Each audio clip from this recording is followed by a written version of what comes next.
يا أهلا بالفيلموية، ورجعنا لكم تاني. يا رب تكونوا جاهزين لتجربة حلوة ومشوقة عشان معانا حاجة مميزة لكم النهاردة. ارتاحوا، هاتوا التسالي ويلا بينا نخش في الملخص على طول. بس الأول ما تنسوش تعملوا لايك واشتراك في القناة علشان يوصل لكم كل جديد. يلا بينا نبتدي.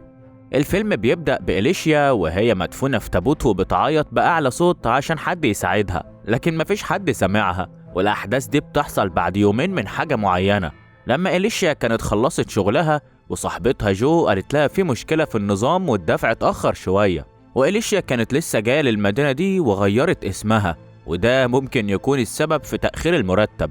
وجو فضلت تسألها ليه غيرت اسمها، بس إليشيا ضحكت ورفضت تتكلم. فجو عرضت عليها فلوس لحد ما المرتب يجي، وكمان حاولت تخفف شوية من أسرار إليشيا، بس إليشيا رفضت وما كانتش عايزة تشارك أي حاجة عن ماضيها. وإليسيا مفيش في حياتها أي علاقة عاطفية، وجو عندها راجل لطيف في عيلتها نفسه يتجوز تاني وعايزة إليشيا تقابله في ميعاد غرامي. وفي نفس الليلة إليشيا ما ردتش عليها وسابت أوضة تغيير الهدوم، وقالت لها إنها لازم تروح تلاقي ابنها مالكوم علشان هي متأخرة. وفي اللحظة دي دوج كان شغال في جراج بيته، وفجأة لقى فيكتور واقف قدامه. وفيكتور المفروض كان هيتحبس 15 سنة، لكنه طلع بعد 8 سنين بحجة انه كان ملتزم جوه السجن وبقى راجل مختلف. وفيكتور بص حواليه باستغراب وشاف ان دوج عايش كويس، ومسك عصاية جولف كانت مرمية جنب الجراج. وبعدين طلب الفلوس اللي اتسرقت في عملية سطو زمان واللي دوج كان خدها او ضيعها. ودوج حاول يهديه، لكن فجأة فيكتور شاف عربية دوج الجديدة بره البيت، وده خلاه يغير رأيه. وفي نفس الوقت ده إليشيا راحت تدور على مالكوم بس ما لقيتهوش، وتليفونه كان مش بيرد. وكلمت أختها كاملين وقالت لها تهدى شوية وإن غالبا مالكوم بيلعب مع أصحابه. وفعلا بعد شوية إليشيا لقت مالكوم بيلعب مع شوية عيال في منطقة وحشة، فزعقت لهم وأخدته معاه في العربية. وفيكتور دخل بيت دوج لمدة قصيرة وخد كل المجوهرات الغالية بتاعت دوج ومراته وركب العربية الجديدة. ودوج فضل يتوسل له عشان يسيب اسورة الماس بتاعت مراته، لكن فيكتور ما كانش بيهتم. ودوج فكر في انه عمره ما قال اسمه للشرطة طول السنين اللي فاتت، وانه ممكن يستحق انه ياخد الحاجات دي.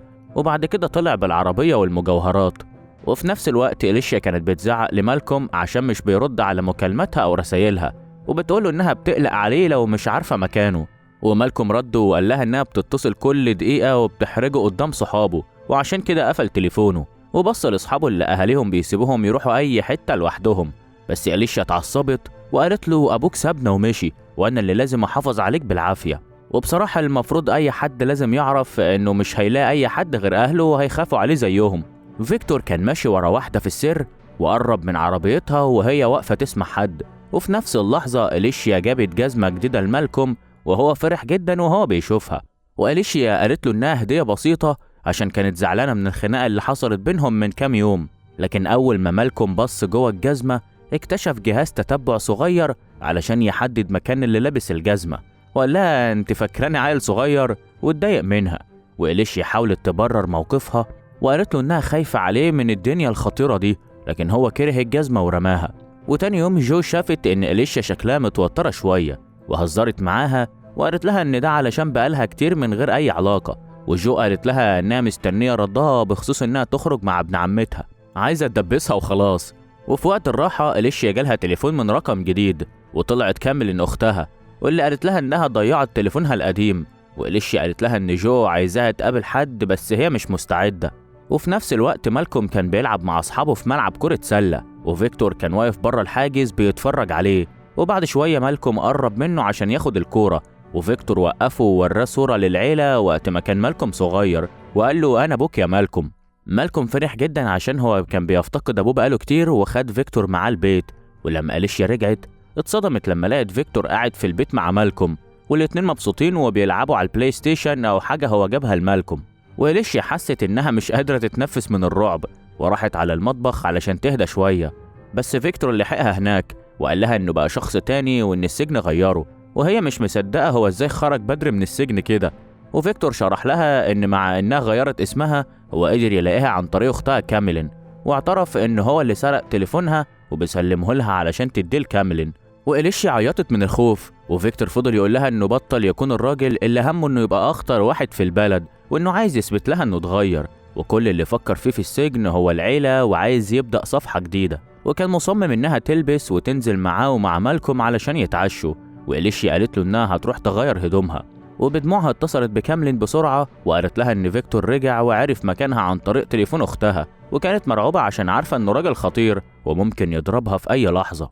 وقبل ما كاملين تقول لها تعمل إيه، إليشيا قفلت المكالمة لما فيكتور خبط على باب الحمام وبيقول لها تسرع، وهي مضطرة وهي بتعيط فغيرت هدومها. وبعد كام ساعة لقيناهم قاعدين في مطعم، وهناك فيكتور قال لها إنه لسه فاكر إنها كانت جميلة جدا لما تقابلوا أول مرة، وردت عليه إنه كان عندها 16 سنة وقتها وكانت غلطة، وشكرها على إنها ربت مالكوم كويس، ووعدها إنه هيهتم بالعيلة في السنين الجاية، وفكرها باليوم اللي هددها فيه بالسكين على رقبتها، وفكرها بآخر مرة شافها فيها واللي هي لما كانت في المستشفى.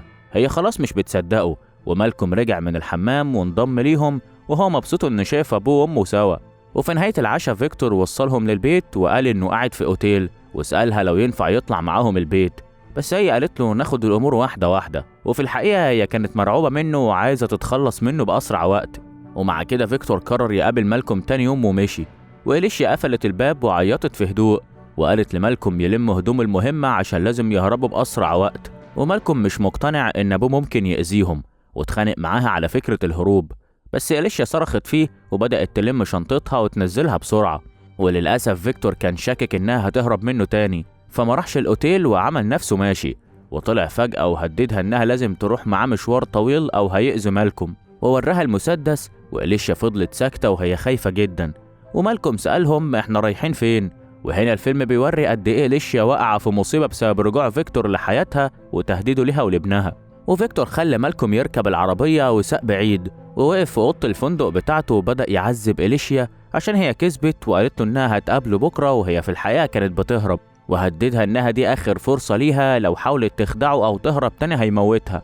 وفيكتور قال لها إنه كان بياخد أدوية وجلسات علاج نفسي في السجن وبقى واحد مختلف، بس شكله كان غضبان جدا لأنها هي اللي بلغت عنه البوليس زمان، وكان بيحاول يمسك نفسه وما يضربهاش، بس قال لها إنه يقدر يعمل أي حاجة لو فكرت تهرب مع ابنها، وكان بيبص لها كأنها ملكه، بيقول لها أنت مراتي وأنت بتاعتي. وفي اللحظة دي إليشيا قدرت تمسك سكينة وتغرزها في دراع فيكتور، بس ما وجعتوش قوي، فربط إيديها قبل ما يطلع يجيب حاجة من بره. وهو بيرمي شنطتها لقى صندوق خشب صغير، وبعد شوية رجع لمالكوم وسأله على تليفونه، رماه وخد كوريك ومشي. وفي نفس الوقت كاميلين بتحاول توصل لإليشيا على طول بس مش عارفة.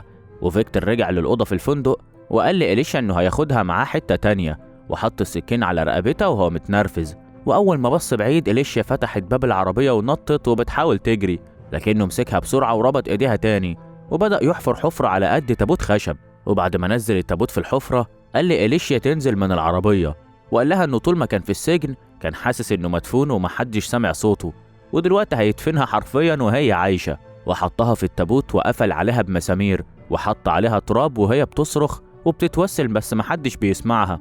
وفيكتور مشي وسابها لوحدها تحت الأرض وهي بتصرخ الحقوني بس مفيش فايدة. وبعدها في مطر شديد بدأ، وفيكتور وقف بعربيته قدام عربية تانية معطلة الطريق، وفي راجل عجوز ظهر ووجه سلاحه على فيكتور عشان المنطقة دي أرضه، والراجل طلب من فيكتور يمشي معاه ويشرح ايه اللي بيعمله هنا. وفيكتور اتصرف بذكاء وخد شاكوش وضربه بيه، وما وقفش عند كده، ده طعنه كذا مرة لحد ما مات. وفي نفس الوقت إليشيا بتحاول تبص من فتحة صغيرة في التابوت، وكانت بتستعمل نور صغير من ميدالية مفاتيحها عشان تشوف من الفتحة الصغيرة في التابوت. وفي اللحظة دي كاميلين وصلت لمالكوم وقالت له يجهز نفسه عشان يمشي معاها بسرعة، وإن أبوه مجنون وهيأذيهم. وفجأة فيكتور دخل وهجم بعصبية وضرب كاميلين بالقلم جامد لحد ما وقعت في الأرض مغمى عليها. ومالكوم عرف إن أبوه خطر وعمل حاجة لأمه، ففيكتور دخل أوضة إليشيا ودور على الإسورة اللي كان جابها ليها قبل كده، ولقاها في الدرج، وطلب من مالكوم يجهز نفسه عشان يمشي معاه. ومالكوم حاول يفوق عمته بس كانت لسه مش واعية، وقال لأبوه ممكن ألبس الجزمة علشان الدنيا بتمطر، ولبس الجزمة الجديدة اللي فيها جهاز التتبع. وفي نفس الوقت إليشيا كانت بتدور على أي نقطة ضعيفة في التابوت وبتحفر فيه بالميدالية. وكاميلين فاقت من الإغماء وبتنادي على إليشيا، بس تليفونها كان مع فيكتور، وجو كمان كانت بعت رسائل لإليشيا، وفيكتور كان متضايق وخلى مالكوم يرد عليها برد سخيف. ومن ناحية تانية إليشيا فضلت تحفر من جوه التابوت وعملت فتحة صغيرة في الخشب. ومالكوم قال لأبوه إنه جعان فوقفوا في مطعم، ومالكوم قعد يلون على ورقة، وفي نفس اللحظة إليشيا شالت قطعة خشب من التابوت، وفيكتور ورى مالكوم اسورة الماس وقال له إنه ناوي يبيعها عشان يجيبوا بيت جديد. وفي الناحية التانية إليشيا فضلت تشيل التراب اللي فوق التابوت بالعافية، ومالكوم بيتصرف بذكاء وكتب ساعدوني على ظهر الورقة وهو مستني فرصة عشان يناولها للجرسونة. بس فيكتور لمح إنه بيكتب حاجة فوقفه قبل ما يلحق يديها الورقة. وإليشيا كانت بتغرق في المطر والطين وهي بتحاول تطلع، وبعد مجهود جامد قدرت تخرج وتاخد نفسها، وجريت تدور على أي حد علشان يساعدها.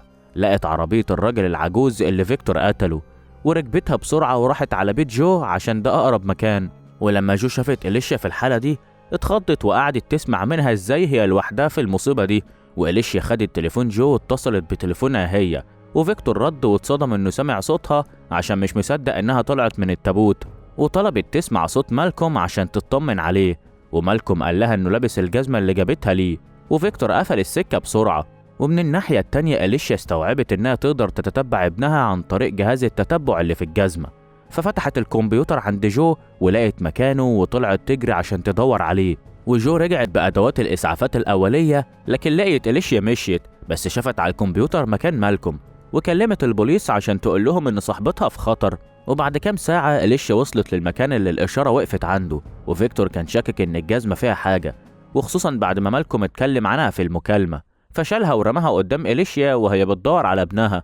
وطلع إن فيكتور كان رابط مالكوم، ولما إليشيا ظهرت قام اتخانق معاها، وهي خدت سكينة من جيبه وطعنته بيها وجريت عشان تهرب.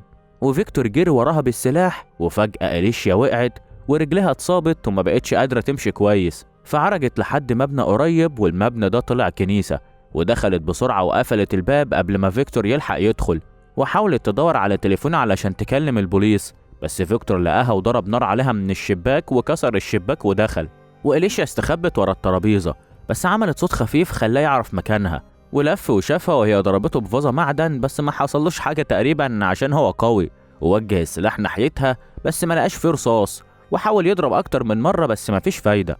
في اللحظة دي مالكوم فك نفسه بالمفاتيح وخرج عشان يدور على أمه، والبوليس كان حاصر الكنيسة ونده على فيكتور عشان يخرج ويسيب السلاح. وفيكتور ظهر عند الباب ومعاه المسدس، فالشرطة ضربت عليه نار وقتلوه في الحال. وإليشيا كانت بتعيط وهي بتحضن ابنها. وبعد شهور إليشيا كانت بتجهز نفسها عشان تروح ميعاد مع الراجل الجديد اللي جو فضلت تكلمها عنه، ومبسوطة انها هتقابله. وهنا الفيلم بيخلص، والقصة هنا بتبان ان القوة الحقيقية بتكون في الإرادة والصبر قدام الصعاب، زي ما شفنا إليشيا لما تعرضت لتهديدات كتيرة لكن قدرت تحارب علشان تحمي نفسها وتحمي ابنها. والقصة بتبين ان العقل والشجاعة ممكن يساعدونا نتغلب على أصعب المواقف. ودي بتكون نهاية فيلمنا النهاردة. قولوا لنا رأيكم في الفيلم في التعليقات، ولو عجبكم فيديو النهاردة اعملوا لايك واشتراك علشان تشوفوا ملخصاتنا اللي جاية. اشوفكم الفيديو الجاي، سلام.